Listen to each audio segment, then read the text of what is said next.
Good morning, Dennis Burns, Fire Behavior Analyst for California Interagency Incident Management Team 2 with your McKinney Fire Update for August 6th. So our containment's up to about 30%, and over the next few days you're going to see that continue to increase as our crews are in there getting things mopped up. When we put black on the map, we want to make sure that the fire doesn't have the potential to come back out. So we're a little bit conservative on doing that. So a little bit about what went on yesterday, starting up in what we call Branch 1, so the east side of the fire, think Wairika.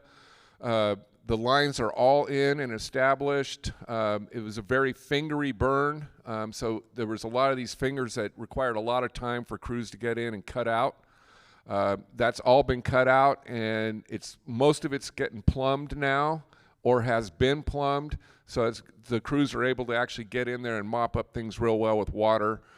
Coming all the way down to this southeast side of this is all plumbed. This is looking good, not showing very much heat interior, so we're feeling pretty confident that this is not going to come out.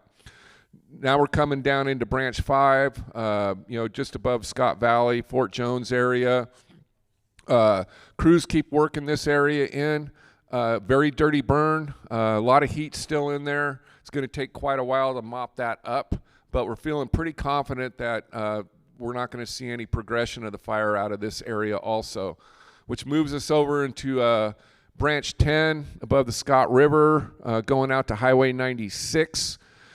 What we're allowing the fire to do is on this little triangle here, the fire is backing into here. We have a road system and some lines, and we're allowing the fire to back in here just because of topography. There was really no good place to go direct on it, so we have this indirect line, and we're going to let this fire back in. There's crews all staffed in here.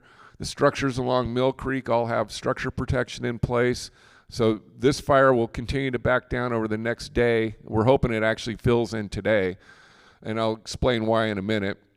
There's a little bit of fire that hasn't hit the line in this area. We've got several hot shot crews in there. Some of the area where they don't think it's actually going to make it down to the dozer line, a couple of the hot shot crews are talking about actually going and picking up the edge of that fire direct because the fire behavior is diminished enough and the fuel type that they think they can pick it up. Moving up into Division Delta just below Highway 96. Again, we have this little area in here. Most of it filled in yesterday. We had quite a bit of indirect line. They had to put a little bit of fire on the ground just to stay even with the fire so it wouldn't make runs out of the drainage and challenge the lines. Even at that, they did get, I believe, 2 spot fires, less than an acre. They were able to pick them up, and they worked them all last night. Moving across Highway 96, going to the north, what we call in Division Papa. We've got line in place there. This part of the fire has been giving us fits for days because if it got out of this area, there's really no good ground to grab it. But now we're feeling pretty confident everything's going to stay in place. The big story for today is get in there and aggressively mop that up. The spot fire here in what's called Division R is pretty much lined. The crews continue to work that out. They found a way to get in that they didn't need air support, so they're hiking in there, and hopefully in the next day or so we'll see some black line on that. Moving along the 96 corridor in the Klamath River, not expecting any movement on the fire. Coming up into Division Tango in this northeast corner of the fire. This is kind of where the focus is going today. This is the only area where we actually have some open line. It's super steep ground. Not able to get mechanical equipment in there to construct lines, so it's all a hand crew show in there. Like I said, extremely steep, and so this is the focus because this is our only piece that could really come out and bite us.